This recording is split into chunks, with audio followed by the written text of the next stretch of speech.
तो कल्पना कीजिए, रात का गहरा अंधेरा है और हम एक बेहद खौफनाक कहानी पर चर्चा कर रहे हैं। आज हम मिडनाइट फाइल्स के स्रोतों का एक ऐसा विश्लेषण लेकर आए हैं जो किसी डरावनी कैंपफायर स्टोरी से कम नहीं है। ये है द क्राइंग बॉय मिस्ट्री, एक ऐसा रहस्य जिसने मनोवैज्ञानिक डर की सारी हदें पार कर दी थीं। चलिए सीधे इस अंधेरे सफर में उतरते हैं।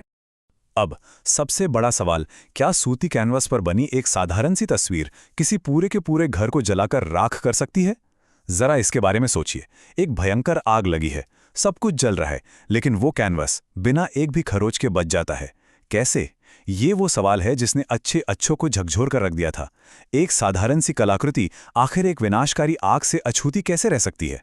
स्रोतों में जो सबसे खौफनाक बात सामने आती है वो है ये सीधा कॉन्ट्रास्ट। मतलब एक तरफ तो पूरी तरह तबाह हो चुका घर है, पिघला हुआ फर्नीचर, काली पड़ी दीवारें और राख में तब्दील हो चुका सारा कीमती सामान, और दूसरी तरफ उस खौफनाक मलबे के ठीक बीचों बीच बिल्कुल सही सलामत रखी हुई उस रोते हुए बच्चे की पेंटिंग। ये इमेजिन करना ही कितना डरावना है। विज्ञान और तर्क ने तो यहां पूरी तरह से घुटने टेक दिए थे। मान लीजिए कि आपने अभी अभी उस पेंटिंग को उस सुलगते हुए धुएं से भरे मलबे से बाहर निकाला है। जरा उस पेंटिंग के चेहरे को करीब से देखिए। वो उदास, डरावनी आंखें जो ऐसा लगता है जैसे सीधे आपकी रूह में झांक रही हों, और गाल पर वो एक साफ ठहरा हुआ आंसू। ये सच में सिर्फ कैनवास पर बना कोई चित्र नहीं था, ये एक बहुत ही गहरा मनोवैज्ञानिक डर था। ऐसा लगता है जैसे वो बच्चा उस भयंकर तबाही को देखकर भी बिल्कुल खामोश था।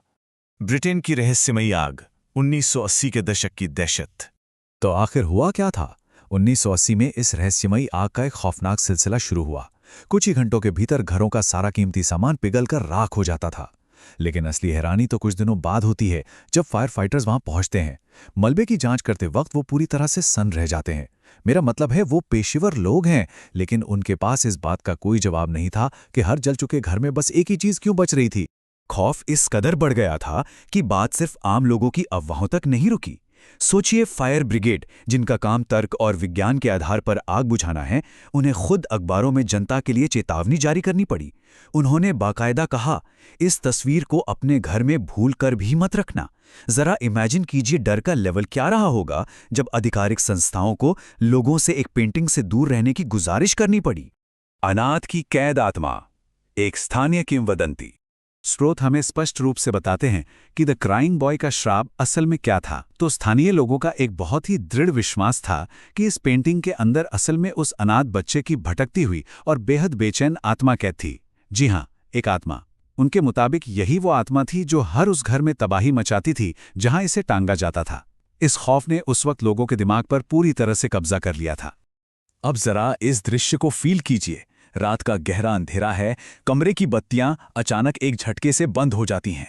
हर तरफ पिन ड्रॉप साइलेंस है और दीवार पर लटकी उस पेंटिंग में से सिर्फ उस रोते हुए बच्चे की चमकती हुई आंखें घूर रही हैं। यही वो गहरा संवेदी और मनोवैज्ञानिक खौफ है जिसने इस कलाकृति को एक सचमुच के डरावने दुस्वप्न में बदल दिया था।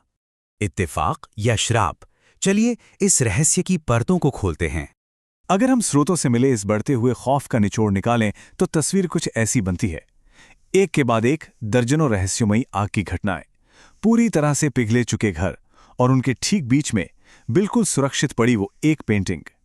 आपातकालीन दल पूरी तरह हैरान परेशान, और पूरे समाज में फैली एक भयानक दहशत। इन्हीं अनसुलझे सवालों और अजीबोगरीब घटनाओं ने इस अर्बन लेजेंड को आज तक इतना खौफनाक बनाए रखा है। और अब स्रोत सामग्री के इस विश्लेषण को खत्म करते हुए एक बेहद खौफनाक सवाल यहीं छोड़कर जाते हैं। मान लीजिए अगर आज किसी धुएं से भरे जले हुए मलबे के बीच से गुजरते हुए आपको ये क्राइंग बॉय की पेंटिंग एकदम सही सलामत मिल जाए, तो क्या आप इसे उठाकर वापस घर लाएंगे? ये एक ऐसा सवाल है जो उस मनोवैज्ञानिक डर को हमेशा के लिए जहन में जिंदा रखता है। इस बारे में जरा सोचिएगा जरूर।